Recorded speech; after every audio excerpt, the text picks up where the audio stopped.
Hello नमस्कार जय हिंद दोस्तों। मैं गोपाल शुक्ल आप सभी का स्वागत करता हूं आपके अपने यूट्यूब चैनल शुक्ल क्लासेस में। चलिए दोस्तों, आज हम बात करेंगे 18 फरवरी 2024 के जितने भी करंट अफेयर है उनके बारे में चर्चा करेंगे। ये क्लास बहुत ही कम समय के अंदर सारे क्वेश्चन को कवर करने के लिए फायदेमंद रहने वाली है मेरे दोस्त। हर हर दिन ये आपकी क्लास शाम 7 बजे होने वाली है। और आज की क्लास की हम बात करते हैं तो आज की क्लास का हमारा पहला प्रश्न है कि हाल ही में सतीश धवन अंतरिक्ष केंद्र श्री हरिकोटा के दूसरे लॉन्च पैड से GSLV F14 से किस उपग्रह को लॉन्च किया गया है? तो इसका राइट आंसर हो जाएगा option number A, INSAT 3DS को लॉन्च किया गया है। इसरो ने 17 फरवरी 2024 को इनसेट 3DS को निर्धारित पथ पर प्रक्षेपित किया था। तो इसका राइट आंसर क्या हो जाएगा? Option number A, INSAT 3DS। आपको याद रखना है। नेक्स्ट प्रश्न है क्वेश्चन नंबर 2। हाल ही में 21 फरवरी 2024 को भारत की 2 दिवसीय राजकीय यात्रा पर कौन आएंगे? तो इसका राइट आंसर हो जाएगा option number C, Kyriakos Mitsotakis. यानी किस देश के प्रधानमंत्री? ग्रीस देश के प्रधानमंत्री जो नोवे रायसीना डायलॉग के मुख्य अतिथि रहने वाले हैं। कौन रहने वाले हैं? Kyriakos Mitsotakis. तो इसका राइट आंसर हो जाएगा ऑप्शन नंबर सी। ये बात आपको अच्छे से याद रखना है। क्वेश्चन नंबर 3 है कि हाल ही में 11वां अंतर्राष्ट्रीय कठपुतली महोत्सव का शुभारंभ कहाँ हुआ है? तो ये बात आपको अच्छे से ध्यान रखनी है। कहाँ हुआ है? तो इसका राइट आंसर हो जाएगा चंडीगढ़ के अंदर। कहाँ पर हुआ है? चंडीगढ़ के टैगोर थिएटर में 17 फरवरी 2024 को अंतर्राष्ट्रीय कठपुतली महोत्सव आयोजित किया गया है। तो आपको इस लिहाज से आपको याद रखना है कि अंतर्राष्ट्रीय कठपुतली महोत्सव की बात कर रहे हैं तो कहाँ पर हुआ है? चंडीगढ़ के अंदर हुआ है। तो आपको ये याद रखना है कहाँ पर हुआ है? चंडीगढ़ के अंदर। क्वेश्चन नंबर 4 है, हाल ही में महाराष्ट्र के पहले बाल अनुकूल पुलिस स्टेशन यानी महाराष्ट्र के बाल अनुकूल अनुकूल पुलिस स्टेशन का उद्घाटन किया गया है। कब किया गया था? इसको ये पूछा है कि इसने तो कब किया गया है? 17 फरवरी को किया गया है। आपको पूछेगा किस जिले के अंदर किया गया है? तो धुले जिले में 17 फरवरी 2024 को बाल अनुकूल पुलिस स्टेशन का उद्घाटन किया गया है। ये बात आपको अच्छे से याद रखनी है। क्वेश्चन नंबर 5 है, हाल ही में किसके द्वारा राजस्थान के पोखरण में वायु शक्ति अभ्यास 2024 आयोजित किया गया है? किसके द्वारा किया गया है?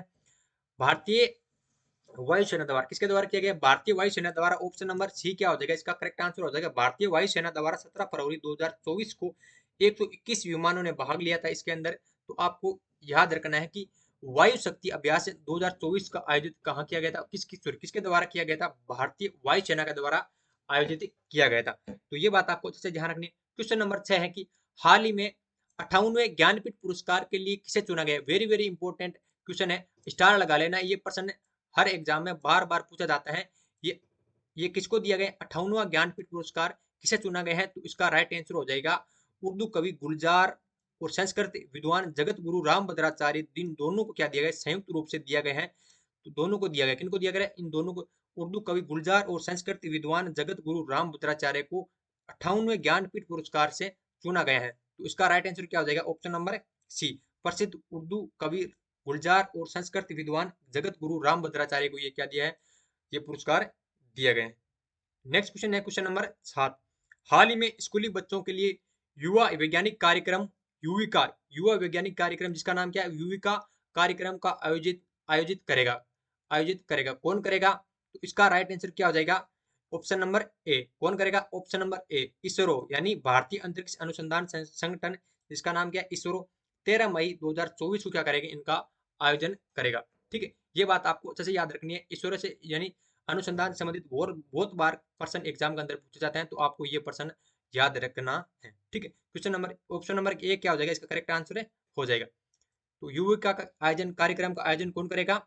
इसरो करेगा। ठीक है, क्वेश्चन नंबर 8 है कि हाल ही में जर्मनी ने 60वें म्यूनिक सुरक्षा सम्मेलन में किसने भाग लिया था? किसने भाग लिया था? तो इसका राइट आंसर क्या हो जाएगा?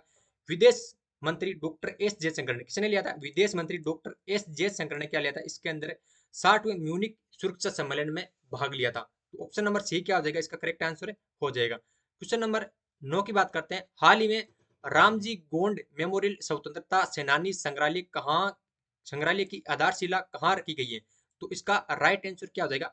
हैदराबाद के अंदर रखी गई है। कहाँ पर रखी गई है? हैदराबाद तेलंगाना में 17 फरवरी 2024 को यहाँ पर इसकी आधारशिला रखी गई है। ये बात आपको अच्छे से याद रखना है। रामजी गोंड मेमोरियल स्वतंत्रता सेनानी संग्रहालय, इसकी आधारशिला कहाँ रखी गई है?